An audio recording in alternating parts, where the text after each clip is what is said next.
Hello दोस्तों, मेरा नाम है आशीष। स्वागत है आपका सुजस लर्निंग एकेडमी के वीडियो क्लासेस में।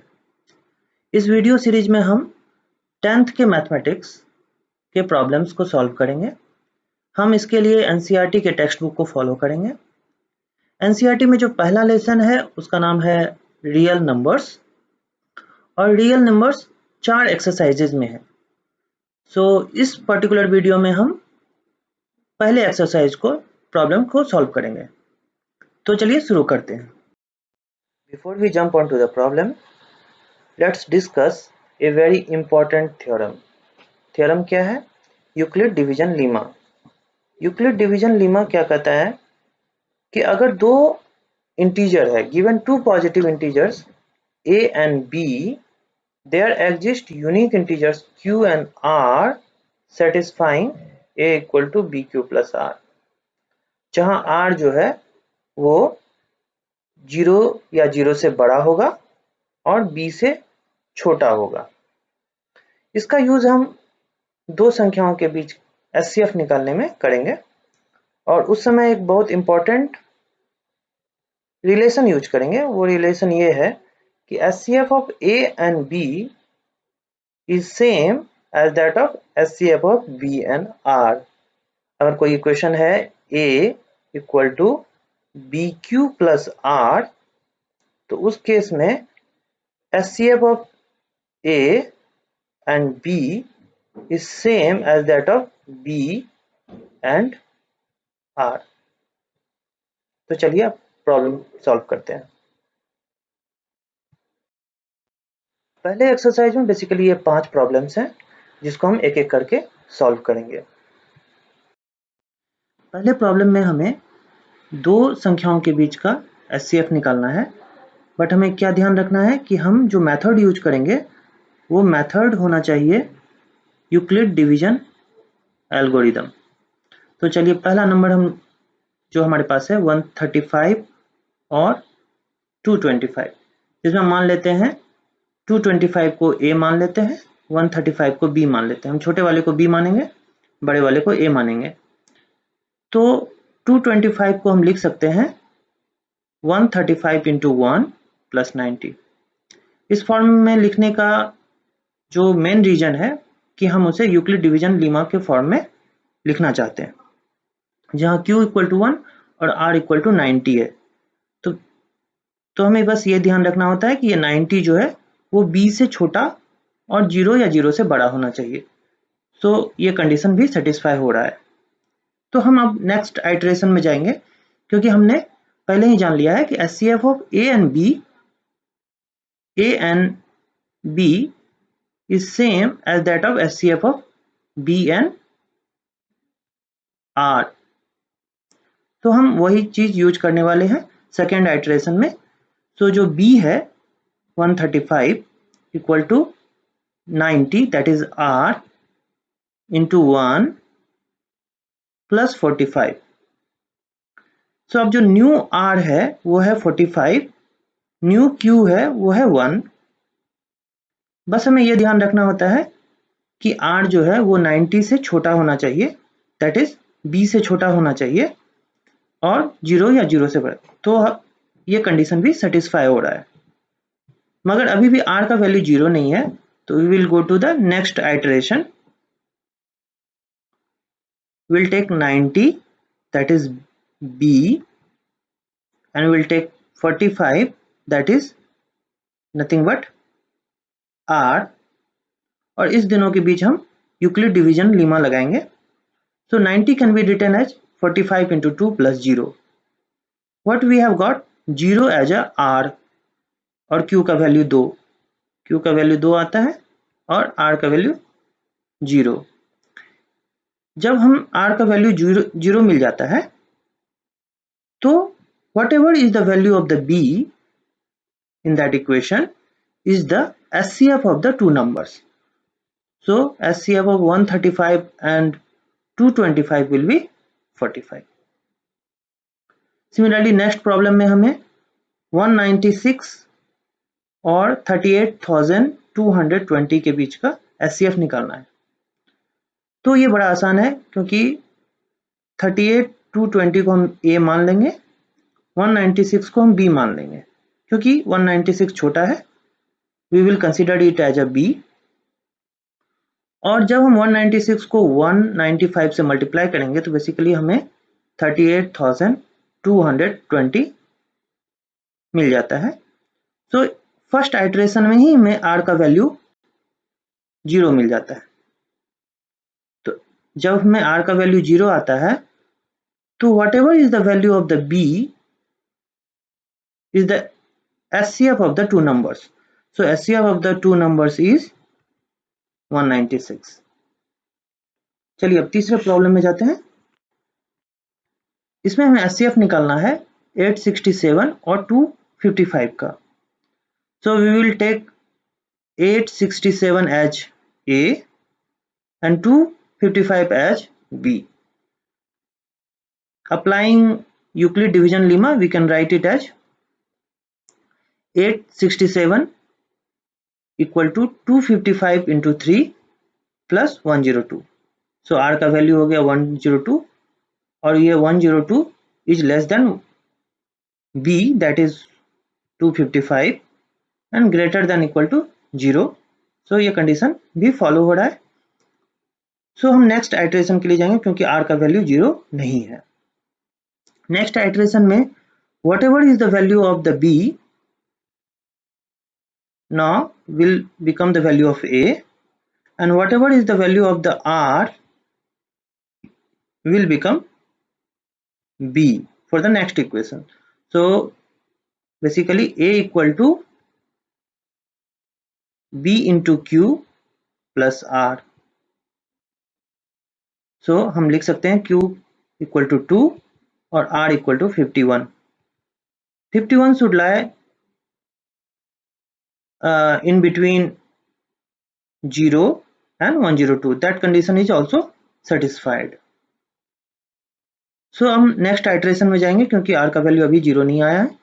So 102 is equal to 51 into 2 plus 0. Now what we are seeing that we have got the value of R is equal to 0.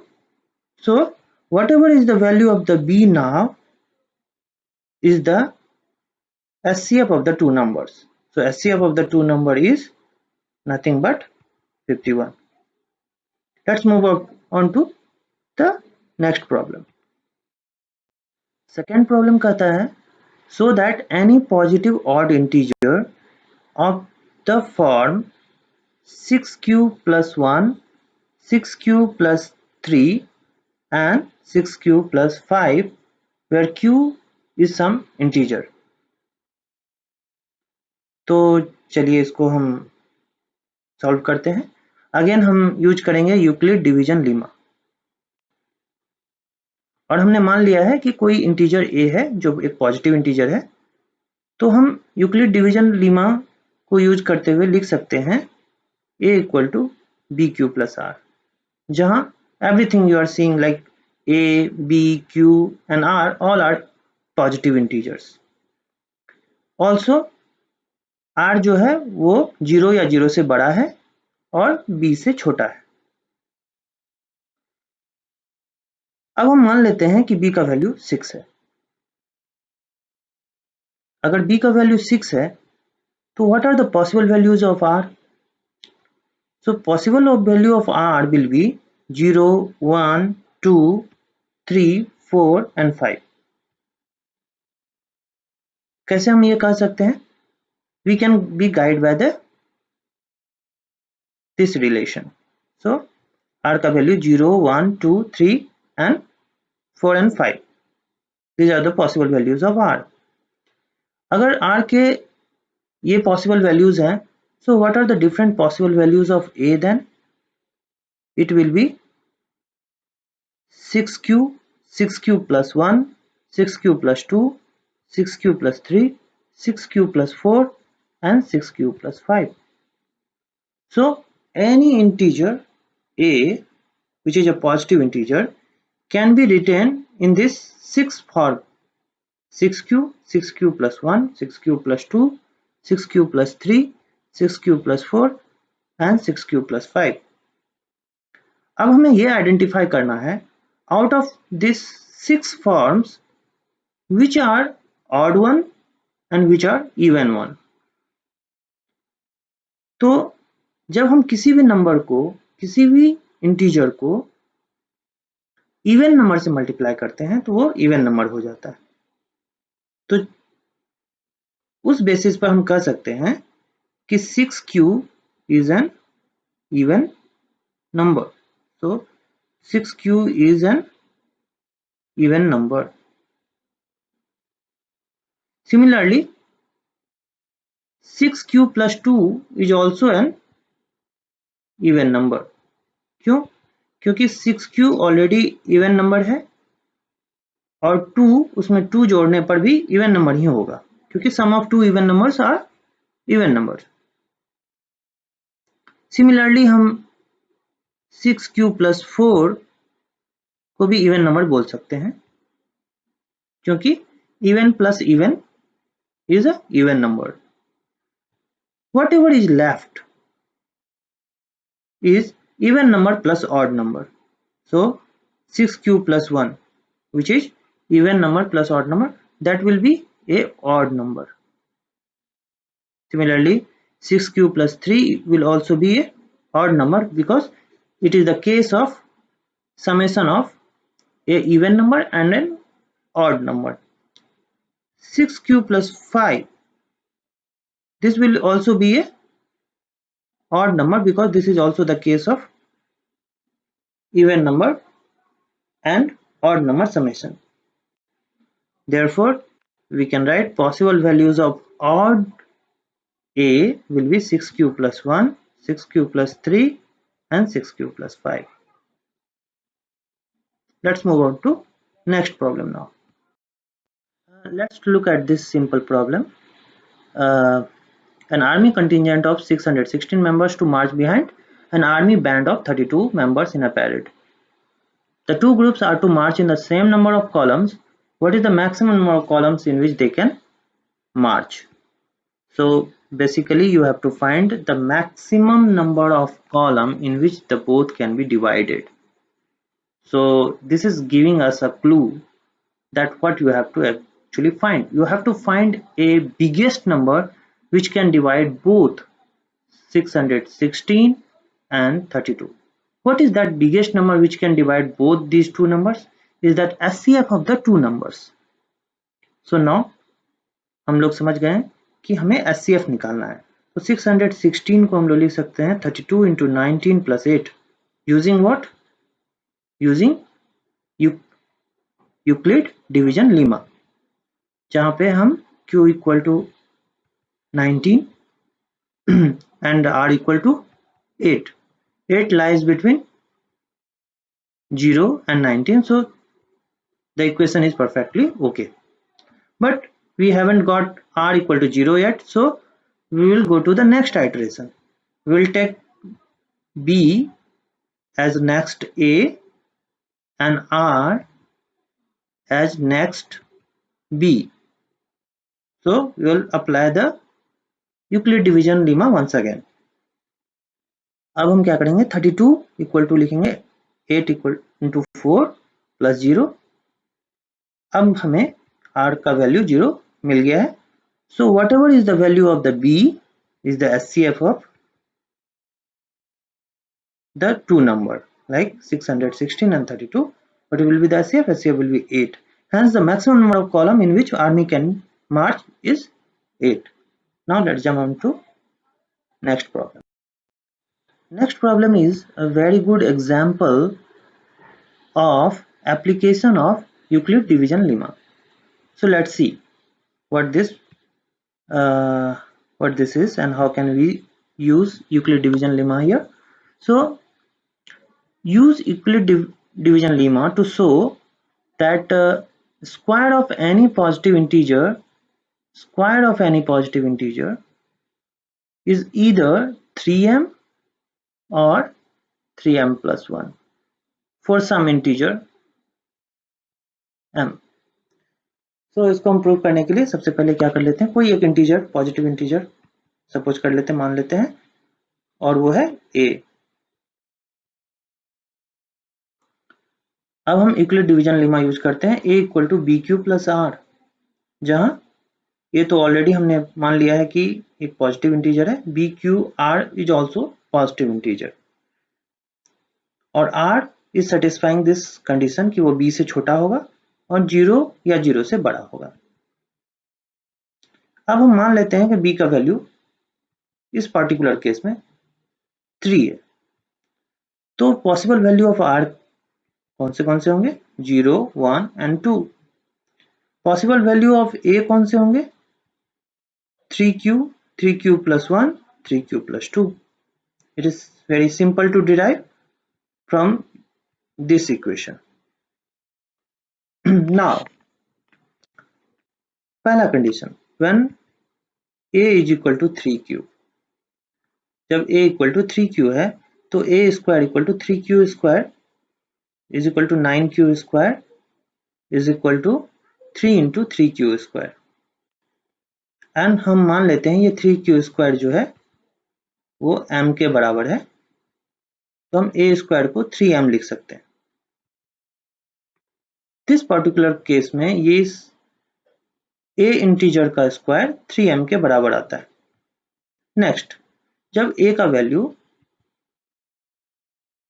3q plus 1 है तो फिर a का square equal to 3q plus 1 का whole square, this is a plus b का whole square, so you know it will be 3q square plus 6q plus 1.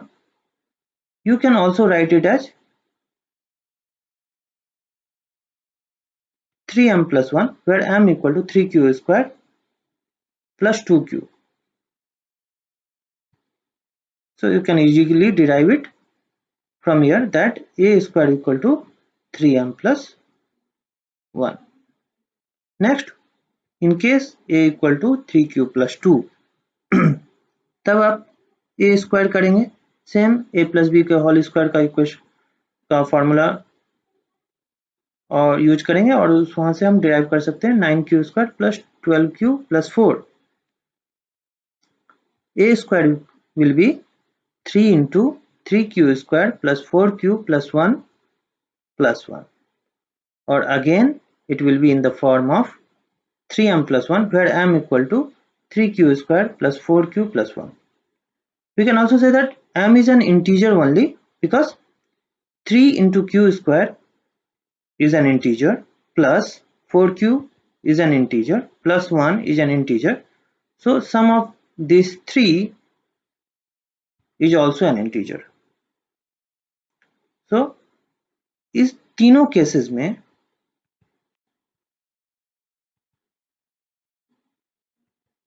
हमें a square का जो value मिलता है वो इधर 3m मिलता है और 3m plus 1 मिलता है. So in the two case we have got a square value as 3m plus 1, and in one case we have got it as 3m. So इसलिए हम लिख सकते हैं square of any positive integer is either of the form 3m or 3m plus 1. Let's look at the next problem. Last problem will also be solved similar to the fourth question. So यहाँ पे हमें क्या करना है कि हमें Euclid division lemma use करना है to show that the cube of any positive integer is of the form 9m, 9m plus 1 or 9m plus 8. So शुरुआत करते हैं. Let's take any positive integer a, just like in the last problem. We will take an integer a which is a positive integer, and we will apply Euclid division lemma, and we will write this equation a equal to bq plus r. अब हम मान लेंगे कि b का value 3 है, जैसा कि हमने लास्ट प्रॉब्लम में भी माना था. तो जो पॉसिबल वैल्यू ऑफ r आएंगे वो आएंगे 0, 1 एंड 2. तो पहला केस जब r का वैल्यू 0 है तो a का वैल्यू 3q आएगा, फिर हम एक बोथ साइड क्यूब लेंगे और will solve it eventually found that AQ equal to 9 into 3Q to the power cube। अगर हम 3Q to the power cube को m मान लेते हैं तो we can write AQ equal to 9m। चलिए अब नेक्स्ट केस, जब r का वैल्यू 1 है, तो जब r का वैल्यू 1 है तो a का वैल्यू 3q plus 1 होगा। We'll apply cube on the both side of the equation. I'll finally find AQ equal to 9 into 3q to the power cube plus 3q square plus q plus 1, जिसको हम लिख सकते हैं AQ equal to 9m plus 1, जहां हमने माना है कि m equal to क्या है 3q to the power q plus 3q square plus 1। Third case, r equal to 2, जब r equal to 2 है तो a का वैल्यू आएगा 3q plus 2। Applying cube on the both side of the equation, you will finally get this AQ equal to 9 into 3q to the power cube plus 6q square plus 4q plus 8, which you can write as 9m plus 8, जहां पे हमने m को माना है 3q to the power cube plus 6q square plus 4q। तो हमने ये देखा कि किसी भी पॉजिटिव इंटीजर का cube either of the form 9m, 9m plus 1 और 9m plus 8 होता है। तो इसलिए हम लिख सकते हैं hence cube of any positive integer is of the form 9m, 9m plus 1। so चलिए ये हमारा खत्म हो गया। अब हम नेक्स्ट एक्सरसाइज करेंगे अपने नेक्स्ट वीडियो में। तब तक के लिए धन्यवाद।